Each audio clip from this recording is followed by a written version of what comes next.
नमस्कार नमस्कार विद्यार्थी विद्यार्थी मित्रांनो. मित्रांनो. विद्यार्थी विद्यार्थी मित्रांनो, मित्रांनो, कोविड-19च्या या कोविड-19च्या या सद्यस्थितीत सद्यस्थितीत आपल्या शाळा आपल्या बंद शाळा असल्या तरी आपले शिक्षण चालूच आहे. आणि त्याच अनुषंगाने बृहन्मुंबई महानगरपालिका शिक्षण विभाग व्हर्च्युअल ट्रेनिंग सेंटरच्या माध्यमातून व्हिडिओ थ्रू आपण आज भेटणार आहोत. मी निलिमा कदम, आपली व्हर्च्युअल शिक्षिका. आजचा विषय आपण बघणार आहोत इयत्ता 9वी गणित भाग 1 दोन चलातील रेषीय समीकरणे linear equations in two variables. दोन चलातील रेषीय समीकरणे किंवा एकसामायिक समीकरणे कशा प्रकारे सोडविली जातात हे आपण मागील भागामध्ये अभ्यासलेलं आहे. चलाचा लोप करून म्हणजेच बाय एलिमिनेशन मेथड आपण एकसामायिक समीकरणे कशी सोडवायची हे अभ्यासलेले आहे. आज आपण एकसामायिक समीकरणांवरील शाब्दिक उदाहरणे अभ्यासणार आहोत. दोन चलातील रेषीय समीकरणे किंवा एकसामायिक समीकरणे जी आहेत यांचा उपयोग दैनंदिन जीवनातील निगडित गोष्टींची किंमत काढण्यासाठी केला जातो. या ठिकाणी आपल्याला शाब्दिक उदाहरणं दिलेली असतात आणि यांचं रूपांतर एकसामायिक समीकरणामध्ये गणिती भाषेत करून आपल्याला उदाहरणं सोडवायची आहेत. त्यासाठी काही पायऱ्या आहेत किंवा काही टप्पे आहेत ते आपण लक्षात घेऊया. सगळ्यात पहिले एकसामायिक समीकरणांवरील शाब्दिक उदाहरणे सोडविताना लक्षात घ्यायच्या पायऱ्या. आता शाब्दिक उदाहरण आहे म्हणजे लक्षात ठेवा, शाब्दिक उदाहरण नेहमी काळजीपूर्वक वाचून समजून घ्या. शाब्दिक उदाहरणाचा अर्थ समजून घ्या, कारण या ठिकाणी दोन चलातील रेषीय समीकरणावरील जेव्हा शाब्दिक उदाहरण आपल्याला दिलेलं असते त्यावेळेला त्यामध्ये अटी असतात. त्या अटी नेमक्या कोणत्या वाक्यांमध्ये आहेत, कोणत्या विधानात आहेत ते लक्षात घेणं अत्यंत आवश्यक असतं आणि म्हणून शाब्दिक उदाहरण पुन्हा पुन्हा 2 ते 3 वेळा वाचून समजून घ्या. दुसरी पायरी आहे उदाहरणातील माहितीवरून राशींसाठी चले निश्चित करा. आता मी सांगितलं की 2 अटी दिलेल्या असणार, त्यानुसार आपल्याला चल वापरायची आहेत. 2 चलातील रेषीय समीकरणं आपल्याला तयार करायची आहेत. तर कोणत्या माहितीसाठी कोणतं चल वापरायचं आहे हे लक्षात घ्या.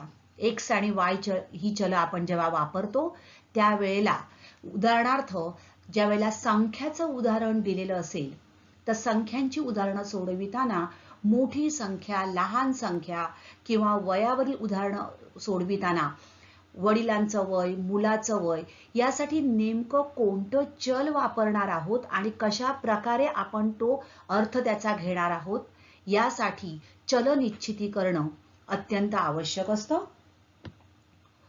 चल निश्चिती झाल्यानंतर ती चले वापरून ज्या आपण अटी तयार समजून घेतलेल्या आहेत, अटी आपल्या तयार आपण केलेल्या आहेत, त्या 2 अटींवरून गणिती भाषेत ती चल वापरून ती विधानं आपल्याला लिहायची आहेत. म्हणजेच काय करायचंय तर त्या 2 अटी आपल्याला समीकरणाच्या रूपात लिहायच्या आहेत. अशा प्रकारे आपल्याला 2 समीकरणं मिळवायची आहेत. बघा, अर्ध काम आपलं या ठिकाणी संपलेलं आहे. ही समीकरणं मिळवणं अत्यंत महत्त्वाचं आहे. ही समीकरणं आपण व्यवस्थित जर योग्य प्रकारे मिळवली तर पुढचं उदाहरण आपण सहज सोडवू शकतो. पुढची पायऱ्या ज्या आहेत त्या आपल्या समीकरणं सोडविण्याच्या आहेत. त्यामुळे ही समीकरणं तयार करणं हे अत्यंत महत्त्वाचं आणि योग्य प्रकारे करणं आवश्यक आहे. पुढची पायरी आहे योग्य पद्धतींचा उपयोग करून समीकरण सोडवा. समीकरण आपण सोडवणार आहोत. चलाचा लोप करून आपण समीकरणं सोडवायची आहेत. समीकरणं सोडविल्यानंतर आपल्याला या चलाच्या किमती मिळतील, म्हणजे समीकरणाच्या उकली मिळणार आहेत. उकल आपण मिळवणार आहोत. उकल मिळवल्यानंतर लक्षात घ्या, आता उकल मिळवली म्हणजे आपण x आणि y या चलाच्या किमती काढल्या. या किमती काढल्यानंतर मिळालेल्या किमती समीकरणात ठेवून पडताळा घ्या. म्हणजेच आपण जी समीकरणं तयार केलेली आहेत त्या समीकरणात त्या किमती ठेवून तुम्ही समीकरणाची डावी बाजू आणि उजवी बाजू बरोबर येते आहे याचा पडताळा घ्या आणि शेवटची पायरी म्हणजेच आलेलं जे उत्तर आहे x आणि y ही आपण चल वापरलेली आहेत काही राशींसाठी आणि शाब्दिक उदाहरण आहे त्यामुळे उदाहरणाच्या भाषेमध्ये उत्तर लिहिणं अपेक्षित आहे आणि म्हणून जसं विचारलेलं असेल त्यानुसार उत्तर लिहा. तर या झाल्या शाब्दिक उदाहरणं सोडविताना समीकरण तयार करण्याचा महत्त्वाचा टप्पा आणि मग ही समीकरणं योग्य पद्धतीने सोडवून त्यांची उकल काढणं, आलेलं उत्तर पडताळून पाहणं आणि अशा पद्धतीने शाब्दिक उदाहरणं सोडवणं अपेक्षित आहे. आता ही शाब्दिक उदाहरणे म्हणजेच विविध प्रकारच्या शाब्दिक उदाहरणांचा उपयोग कुठे कुठे केला जातो एकसामायिक समीकरणांचा ते आपण बघूया. वयांशी निगडित उदाहरणे यामध्ये असतात. वडिलांचं वय, मुलाचं वय म्हणजे यानुसार आपल्याला शाब्दिक उदाहरण दिलं जातं आणि त्यावरून वय काढणं अपेक्षित असतं म्हणजे वयांशी निगडित उदाहरणे. त्यानंतर संख्यांशी निगडित उदाहरणे. मी आता तुम्हाला सांगितलं मोठी संख्या, लहान संख्या, एकक स्थानची संख्या, दशक स्थानची संख्या अशा प्रकारे संख्यांशी निगडित उदाहरणे या ठिकाणी दिलेली असतात. अपूर्णांकांवर आधारित उदाहरणे असतात. अंश, छेद या स्वरूपात काही आपल्याला अटी दिल्या जातात आणि त्यावरून आपण तो अपूर्णांक काढायला सांगितला जातो. आर्थिक व्यवहारांवर आधारित उदाहरणे असतात म्हणजेच नोटा असतील किंवा पगार असेल, पगार वाढ अशा प्रकारे आर्थिक व्यवहारांवर आधारित उदाहरणे असतात. भौमितिक आकृत्यांच्या गुणधर्मावर आधारित उदाहरणे यामध्ये दिलेली असतात. काही गुणधर्म आहेत, चौकोनाचे गुणधर्म, त्रिकोणाचे गुणधर्म आणि त्यावर आधारित उदाहरणे दिलेली असतात. आणि वेग, वेळ, अंतर यावर आधारित उदाहरणे यामध्ये दिलेली असतात. तर ही उदाहरणं कशा प्रकारे सोडविली जातात ते आता आपण बघणार आहोत. पहिल्या उदाहरणाकडे आपण येऊ. उदाहरण पहिले, वाचन महत्वाचं आहे. उदाहरण वाचताना लक्षात घ्या कुठे आपल्याला अटी दिसतायत त्या लक्षात घ्या. यासाठी उदाहरण नीट वाचणं, व्यवस्थित समजून घेणं आवश्यक आहे. बघा, एका पाकिटात काही 5 रुपयांच्या व काही 10 रुपयांच्या नोटा आहेत. नोटांची एकूण किंमत 350 रुपये आहे. 5 रुपयांच्या नोटांची संख्या 10 रुपयांच्या नोटांच्या संख्येच्या दुपटीपेक्षा 10 ने कमी आहे. तर पाकिटात 5 रुपयांच्या व 10 रुपयांच्या किती नोटा आहेत? आता आपण उदाहरणाकडे पुन्हा एकदा बघूया. बघा, 5 रुपयांच्या आणि 10 रुपयांच्या नोटा आहेत. आपल्याला या नोटा किती आहेत तर त्यांची संख्या काढायची आहे. आता अटी कुठे कुठे आहेत बघूया आपण.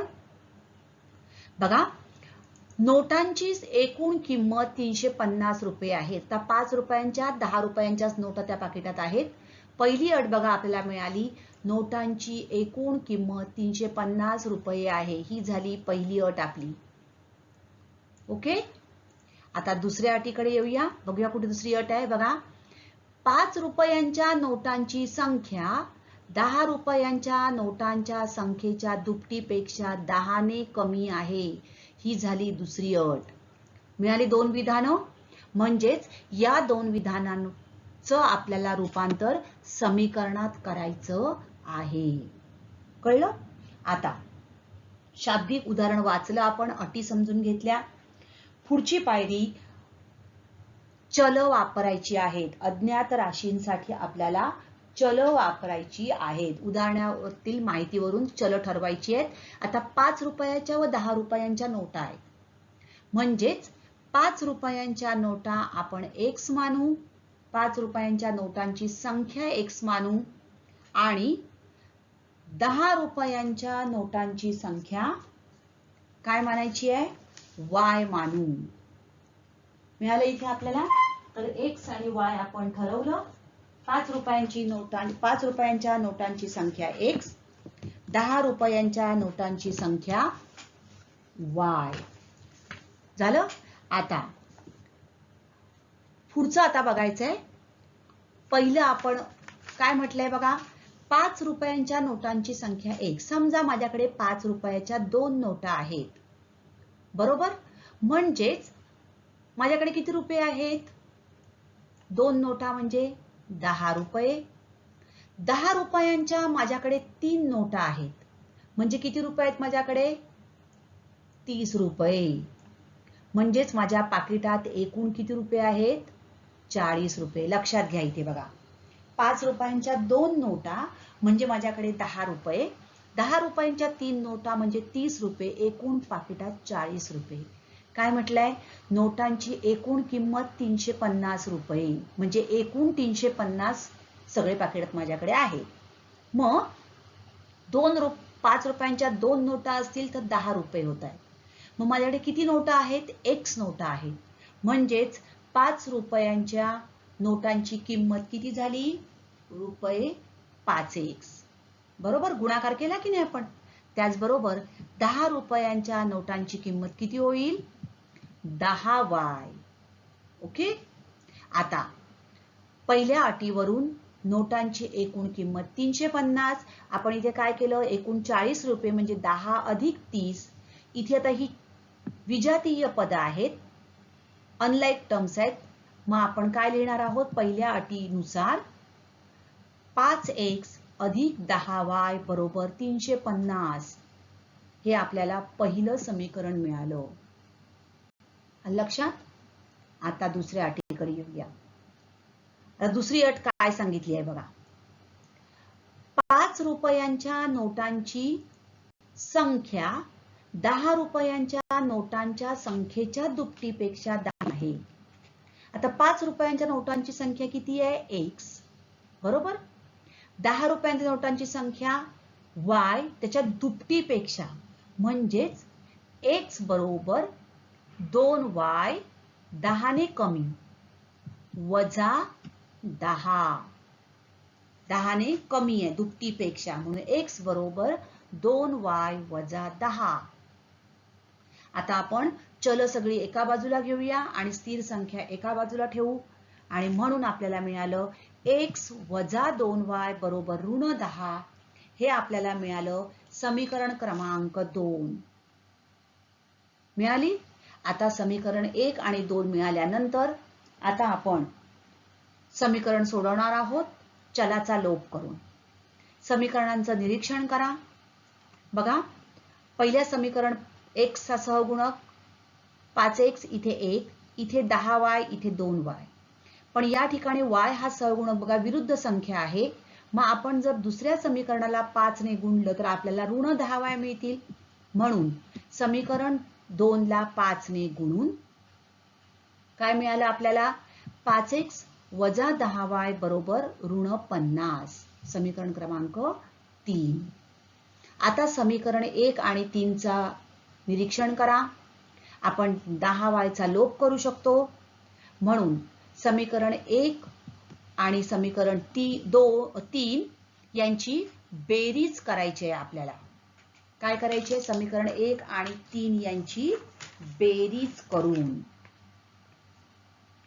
मग आता आपण बेरीज करण्यासाठी मांडूया पहिलं समीकरण, दुसरं समीकरण आणि यांची बेरीज. बेरीज करताना चिन्ह बदलायची आवश्यकता नाही. ऋण 10y धन 10y याचा लोप होणार. 5x अधिक 5x 10x, 350 वजा 50 म्हणजे 300. 10x बरोबर 300, म्हणून x बरोबर 300/10 झालं.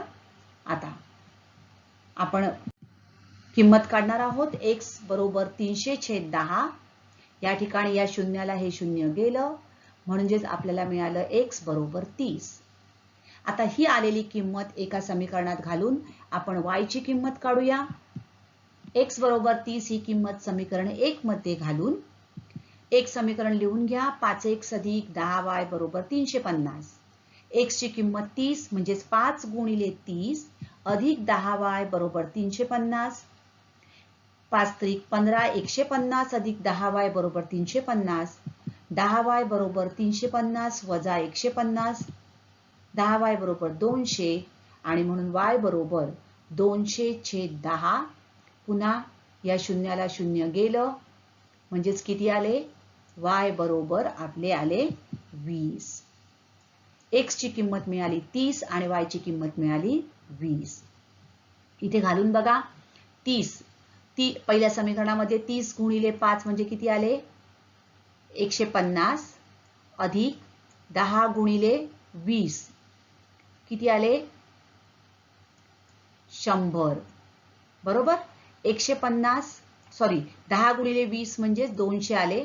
200 गुणिले 150 बरोबर 350. आलं बाजू बरोबर दोन्ही, म्हणजेच डावी बाजू बरोबर उजवी बाजू आलेली आहे, म्हणजेच आपलं उत्तर बरोबर आहे. आता आपल्याला उदाहरणाच्या भाषेत उत्तर लिहायचं आहे. आपल्याला विचारलंय 5 रुपयांच्या आणि 10 रुपयांच्या किती नोटा आहेत.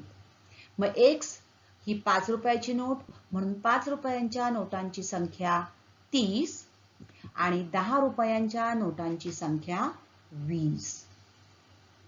तर अशा प्रकारे शब्दामध्ये उत्तर लिहिणं अपेक्षित आहे. ओके. पुढचं उदाहरण बघूया. एका प्राणी संग्रहालयात सिंह आणि मोर यांची एकूण संख्या 50 आहे. त्यांच्या पायांची एकूण संख्या 140 आहे. तर प्राणी संग्रहालयातील सिंहांची व मोरांची संख्या काढा. आता 2 अटी ठरवा. कुठे आहेत? पहिले, एका प्राणी संग्रहालयात सिंह आणि मोर यांची एकूण संख्या 50 आहे. हे झालं आपलं पहिली अट. आता बघा, सिंह आणि मोर, थोडंसं विचार करा. एकूण संख्या 50. पुढचं वाचा. त्यांच्या पायांची एकूण संख्या 140. हे आपलं आहे दुसरी अट. बरोबर. म्हणजेच आपल्याला 2 अटी मिळालेल्या कळल्यात. कुठे आहे ती? पहिली अट आहे सिंह आणि मोर यांची एकूण संख्या 150 आणि दुसरी अट त्यांच्या दोघांच्याही पायांच्या एकूण संख्या 140. आता इथे पायांची संख्या दिली आहे आणि इथे एकूण संख्या दिली आहे. लक्षात घ्या, प्रत्येकाला एक डोकं, पण पायांची संख्या दिली आहे. सिंह हा प्राणी आहे, किती पाय आहेत? 4. आणि मोर हा पक्षी आहे, 2 पाय. आलं लक्षात? आता आपण चल ठरवूया. सिंहांची संख्या x मानू आणि मोरांची संख्या y मानू. झालं? आता पहिल्या अटीनुसार सिंह आणि मोर यांची एकूण संख्या 50 आहे. बरोबर. म्हणजेच काय लिहिणार आपण? x अधिक y बरोबर 50. हे मिळालं समीकरण क्रमांक 1. आता सिंहाला 4 पाय आणि मोराला 2 पाय असतात. बरोबर. आणि म्हणून दुसऱ्या अटीनुसार काय मिळणार आहे आपल्याला? सिंह म्हणजे काय आहे? x. मग त्याचे पाय काय होणार? 4x. तर मोर आहे y, म्हणून त्यांचे पाय होणार 2y. बरोबर. आणि दुसऱ्या अटीनुसार 4x अधिक 2y बरोबर 140. मिळालं? हे झालं समीकरण क्रमांक 2. आता समीकरण 1 ला 2 ने गुणून आपण y चल समान करून घेऊ. 2x अधिक 2y बरोबर 100. हे मिळालं समीकरण क्रमांक 3. आता समीकरण 2 आणि 3 चा विचार करा. y चल समान आहे, पण चिन्ह समान आहेत, मग आपल्याला वजाबाकी करावी लागेल. मग आपण काय करणार? समीकरण 2 मधून समीकरण 3 वजा करू. मग 2 मधून म्हटलंय म्हणजे 2 समीकरण पहिले लिहा. 4x अधिक 2y बरोबर 140 वजा 2x अधिक 2y बरोबर 100. वजाबाकी करताना आपण काय करतो? चिन्ह बदलतो. त्यामुळे हे होईल धनचं ऋण, हे पण ऋण आणि या ठिकाणी हे पण ऋण. धन 2y ऋण 2y गेले. 4x वजा 2x 2x आणि 140 वजा 100 म्हणजेच 40. 2x बरोबर 40 म्हणून x बरोबर 40/2 म्हणून x बरोबर किती आलं? 20. मिळालं? आता x ची किंमत मिळाली, ही किंमत आपण एका समीकरणात टाकू आणि y ची किंमत काढू. x बरोबर 20 ही किंमत समीकरण 1 मध्ये घालून पहिलं समीकरण लिहून घेऊ. x अधिक y बरोबर 50. x ची किंमत आहे 20. 20 अधिक y बरोबर 50 म्हणून y बरोबर 50 वजा 20 म्हणून y बरोबर 30. म्हणजेच आपल्याला मिळालं x बरोबर 20 आणि y बरोबर 30. बघा x अधिक y बरोबर 50 सिंह आणि मोर. 20 अधिक 30 50 मिळतंय. येस. म्हणून सिंहाची संख्या 20 आणि मोरांची संख्या 30. बघा आता त्यांच्या पायांची संख्या किती आहे? 140. सिंहाला 4 पाय म्हणजेच 20 चोक 80 बरोबर, आणि मोरांची संख्या 30. 30 दुने 60 बरोबर, 2 पाय, आणि 8 अधिक 6 14 आले 140 पाय. म्हणजेच आपण जे उत्तर काढलेलं आहे ते नंतर शेवटी सुद्धा त्या विधानावरून आपण त्याचा पडताळा घेऊ शकतो. ओके. एक अपूर्णांकांचं उदाहरण बघूया. बघा, एका अपूर्णांकाचा अंश व छेद यांची बेरीज अंशाच्या दुपटीपेक्षा 4 ने अधिक आहे. जर अंश व छेद यात प्रत्येकी 3 मिळविल्यास अंशाचे छेदाशी असलेले गुणोत्तर 2:3 होते, तर तो अपूर्णांक काढा. आता बघा, अपूर्णांकांचा अंश व छेद यांची बेरीज अंशाच्या दुपटीपेक्षा 4 ने अधिक आहे. ही झाली आपली पहिली अट. दुसरी अट, अंश आणि छेद यात प्रत्येकी 3 मिळविल्यास अंशाचे छेदाशी असलेले गुणोत्तर 2:3 होते, तर तो अपूर्णांक काढा. आता अंश आणि छेद आहे म्हणजेच काय करणार आहोत? अपूर्णांकाचा अंश x मानूया आणि छेद y मानू. ओके. आता अंश x आणि छेद y म्हणजेच तो अपूर्णांक काय झाला बरं? x upon y. ओके. हा झाला आपला तो अपूर्णांक. आता पहिल्या अटीनुसार काय सांगितले बघा, अंश व छेद यांची बेरीज अंशाच्या दुपटीपेक्षा 4 ने अधिक आहे. म्हणजे अंश आणि छेद यांची बेरीज. मग पहिल्या अटीनुसार x अधिक y बरोबर अंशाच्या दुपटीपेक्षा, अंश आहे x त्याची दुप्पट 2x, 4 ने अधिक आहे म्हणजे अधिक 4. म्हणजेच काय झालं? तर x अधिक y बरोबर 2x अधिक 4. आलं कळलं समीकरण पहिलं?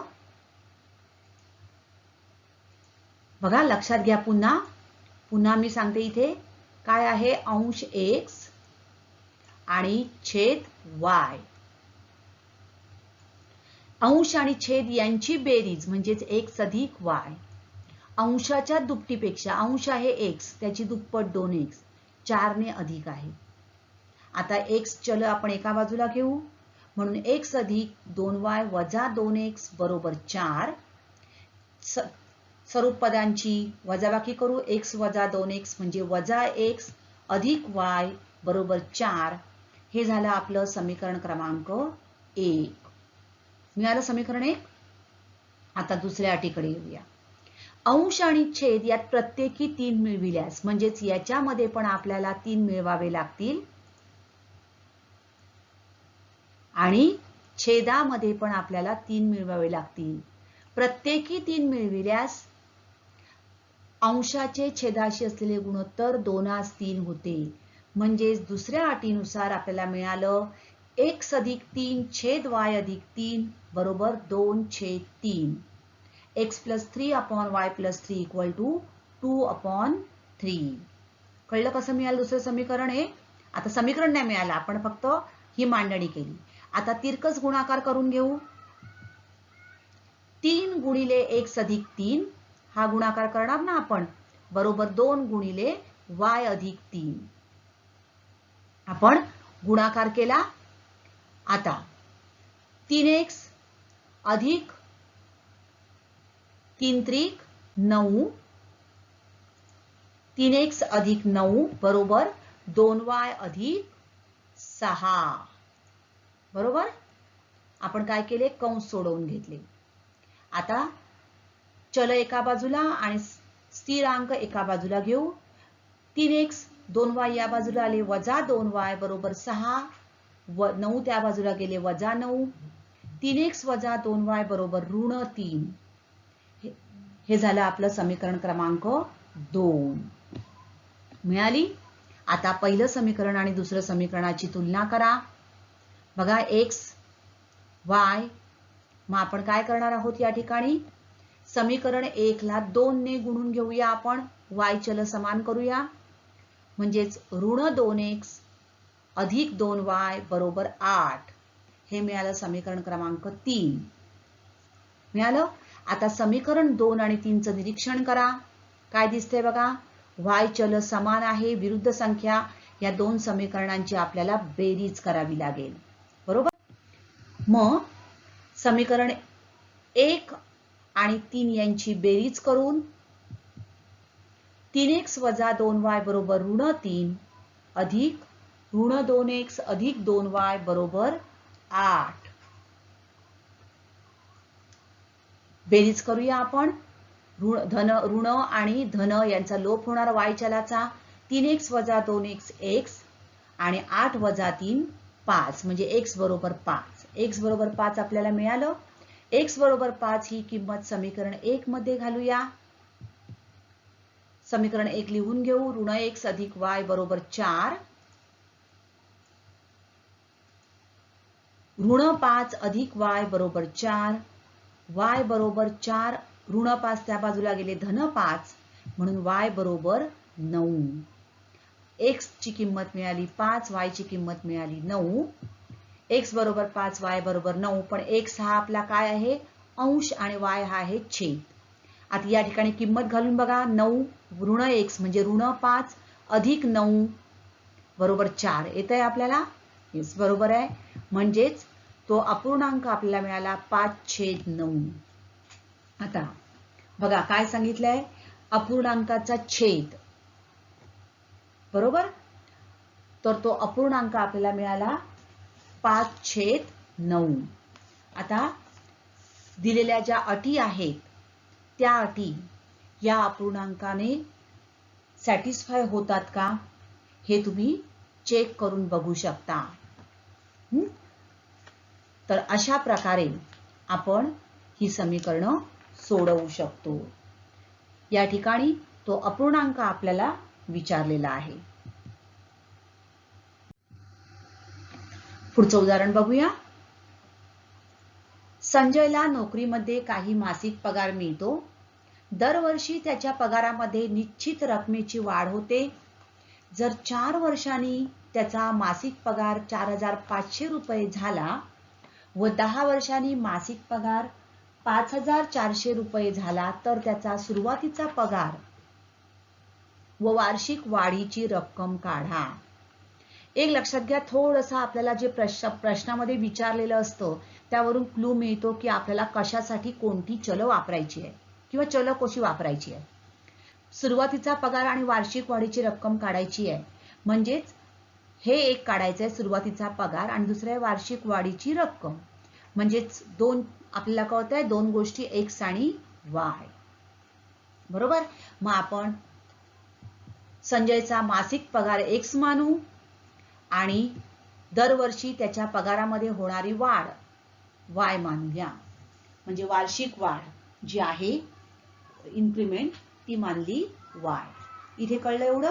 आता अटी ठरवायच्यात आपल्याला. काय सांगितलंय, त्याला मासिक पगार मिळतोय. दरवर्षी त्याच्या पगारामध्ये निश्चित रकमेची वाढ होते. बघा, जर 4 वर्षांनी त्याचा मासिक पगार 4,500 रुपये झाला, ही पहिली अट. 4 वर्षांनी मासिक पगार 4,500 आणि दुसरी अट 10 वर्षांनी मासिक पगार 5,400 झाला. कळली. आता मासिक पगार त्याचा x आहे. दरवर्षी त्याच्या पगारामध्ये निश्चित वाढ होते. होणारी वाढ आपण y मानली आहे. तर 4 वर्षांनी त्याचा मासिक पगार किती झाला? 4,500 रुपये. मग त्याचा मासिक पगार आहे x. मग 4 वर्षात होणारी वाढ म्हणजेच काय होणार आहे? 4y रुपये. बरोबर? 4 वर्षात होणारी वाढ 4y रुपये. मग 4 वर्षांनी त्याचा पगार, पहिल्या अटीनुसार 4 वर्षांनी त्याचा पगार 4,500 रुपये झाला. म्हणून 4 वर्षांनी त्याचा पगार बरोबर x अधिक 4y बरोबर 4,500. हे मिळालं समीकरण क्रमांक 1. बरोबर? 4 वर्षानंतर मासिक वाढ, त्याला वार्षिक वाढ मिळून. आता दुसऱ्या अटीकडे येऊया. दरवर्षी होणारी वाढ y आहे. म्हणजेच 10 वर्षात होणारी वाढ किती होणार आहे? 10y रुपये. 10 वर्षांनी मासिक पगार 5,400 रुपये झाला. म्हणजेच दुसऱ्या अटीनुसार आपल्याला काय मिळणार? 10 वर्षांनी त्याचा पगार काय झाला? x अधिक 10y बरोबर 5,400 रुपये. हे झालं समीकरण क्रमांक 2. बघा, समीकरणाचं निरीक्षण करा. x हे चल समान दिसतंय आपल्याला, त्याचे सहगुणक पण समान आहेत, चिन्ह मात्र समान आहेत, म्हणून आपल्याला वजाबाकी करावं लागेल. बरोबर? मग आपण लिहू समीकरण x अधिक 4y बरोबर 4,500. हे समीकरण क्रमांक 1. आणि x अधिक 10y बरोबर 5,400 समीकरण क्रमांक 2. समीकरण 1 मधून किंवा 2 मधून आपण 1 वजा करू. 2 मधून 1 वजा करूया, म्हणजे आपल्याला ऋण चिन्ह मिळणार नाही. मग आपण 2 समीकरण पहिले वरती लिहिलं, वजा x अधिक 4y बरोबर 4,500. वजाबाकी करताना आपण चिन्ह बदलणार आहोत. हे आहे धन ते होईल ऋण, हे पण ऋण आणि हे पण ऋण. म्हणजेच x लोप 10y वजा 4y 6y 5,400 वजा 4,500 म्हणजे किती आले? 900. 6y बरोबर 900. म्हणून y बरोबर 900/6. भाग लावा. 6 एके 6, 6 एके 6, 6 पंचे 30 आणि 0. म्हणजेच y बरोबर किती आले? 150. आता ही किंमत आपण एका समीकरणात घालू. समीकरण 1 मध्ये घालूया. एक समीकरण आहे x अधिक 4y बरोबर 4,500. म्हणून x अधिक 4 गुणिले 150 बरोबर 4,500. 4 गुणिले 150 किती आले? x अधिक 600 बरोबर 4,500. x बरोबर 4,500 वजा 600, म्हणून x बरोबर आलं 3,900. बरोबर? आता बघा, पहिलं समीकरण x अधिक 4y बरोबर 4,500. x म्हणजे 3,900. बरोबर? 3,900 अधिक 4y. 4 गुणिले y ची किंमत 150 म्हणजे 600. 3900 अधिक 600 किती आले? 4,500 मिळालं आपल्याला. बरोबर? आता म्हणजेच आणि 10 ची ही पण तुम्ही करून बघा, बरोबर आहे का? म्हणजेच त्याचा मासिक पगार आहे 3,900, कारण x आपण मानलाय मासिक पगार, आणि त्याची वार्षिक वाढ किती आहे? 150 रुपये. तर अशा प्रकारे आर्थिक व्यवहारावर आधारित उदाहरणं ही अशी असतात, आणि त्यावरून आपण ज्या गोष्टी दिलेल्या आहेत त्या मांडून विचारलेल्या गोष्टींपर्यंत पोहोचू शकतो. सर्वात महत्त्वाचं म्हणजे शाब्दिक उदाहरण सोडवताना दिलेल्या माहितीवरून समीकरण तयार करणे, आणि हे समीकरण तयार झाल्यानंतर समीकरण सोडवून उत्तर काढणं आणि त्याचा पडताळा घेणं. फक्त उदाहरण कमीत कमी 2 ते 3 वेळा वाचा. दिलेल्या गोष्टी आणि अटी कोणत्या आहेत हे समजून घेऊन त्यानुसार मांडणी करा. ओके? या ठिकाणी ही 2 उदाहरणं दिलेली आहेत. पुढील एकसामायिक समीकरणे सोडवा. एक आहे संख्येशी निगडित समीकरण आहे, आणि एक आहे त्रिकोणाच्या गुणधर्मावर आधारित उदाहरण. अशा प्रकारे या उदाहरणांचा तुम्ही जास्तीत जास्त सराव करा आणि ही उदाहरणे सोडवा. थँक्यू.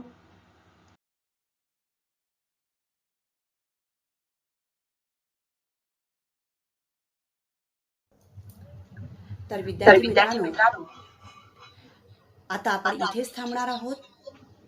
अशाच काही सुंदर सुंदर व्हिडिओसहित पुन्हा भेटणार आहोत पुढच्या भागात. तोपर्यंत थँक्यू. घरी राहा, सुरक्षित राहा.